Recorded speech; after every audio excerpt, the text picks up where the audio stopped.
Welcome back to Daytime, everyone. We have become a nation of texters, but that doesn't mean romance is dead. Our next guest says electronic love mail can be just as heartfelt as a handwritten love letter. Relationship coach Michael Fiore is here to help the cell phone fanatics get plugged back into their relationships. Michael, good to have you here. Thank you. So over 2/3 of Americans actually sleep with their cell phones? Oh, that's really depressing. What is wrong with us? Oh, I'm not sure something wrong with us. We're just all addicted to being connected all the time, right? You know, people. I always say, people, if you leave your house without your cell phone, what do you feel? You feel panic all the time. And so I say that using your cell phone and texting is a great way to stay connected with the man or the woman you love in your life, wherever you are, whenever you want, even if you're all the way across the country on a business trip and, you know, wrangling the kids at the market or whatever else.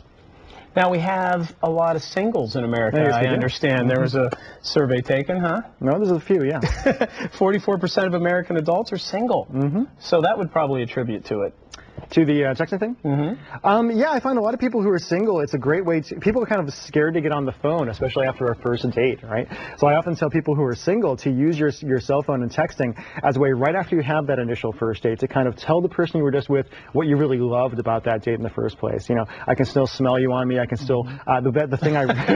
Wow. A little bit too much there. After the first date, that might be a little bit too far there. Cologne or perfume only? Something very, very PG, I promise. Well, you say it can be more romantic than a handwritten letter. I'm finding that a little bit hard to believe. Why? How could you say that? What I love about texting is that it's instantaneous, right? Wherever you are, whenever you want, in the middle of your workday, you can take a moment, take out your cell phone, tap out a little message that you really mean, that's really, really sincere. And the fact of the matter is, you know, who really has the time to write a letter? When was the last time any of us actually wrote a real letter these days? You're right. So using Guilty. Exactly. So using text messaging is kind of taking over that part of our lives. We don't have the time to write out a 2-page love note, but you can say, my darling, here's what I really love about you. I miss you so much. When I see you tonight, how great is it going to feel when I wrap you in my arms? Oh, I would like to get a text like that. Wouldn't you? Is it different for men and women, the messages they should text? It is largely. You know, men are largely visual creatures and are largely much more direct in what we kind of require. If you're a woman, just sending a man saying a message saying, thinking of you, do you remember the look on my face last night when you kissed me goodnight? Things like that work very, very well. If you're a man texting a woman, you want to get a little bit more detailed and more about feelings and emotions.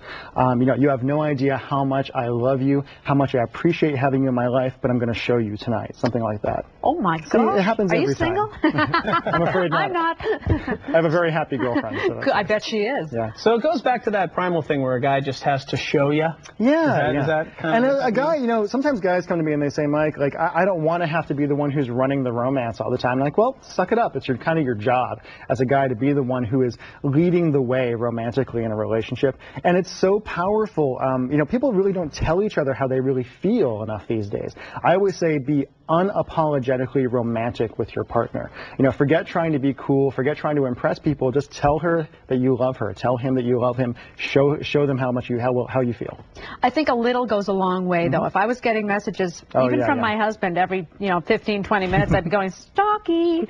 That's enough. Yeah, I always say the rule of thumb is never send more than 2 messages in a row without getting a response. Otherwise, you can get a little bit too much there. And if you don't get a response, don't panic. Let it go. Let it go. It means she's busy. It's not that big of a deal. Right. Be cool. You know, people say on texting, you don't get what you get from a verbal response. Yep. Do you have to really think that through of what you're writing and how it might be interpreted on the other end? It kind of depends on what your relationship is with the person. You know, never text when you're angry is one of the things I say. Never have a fight over text.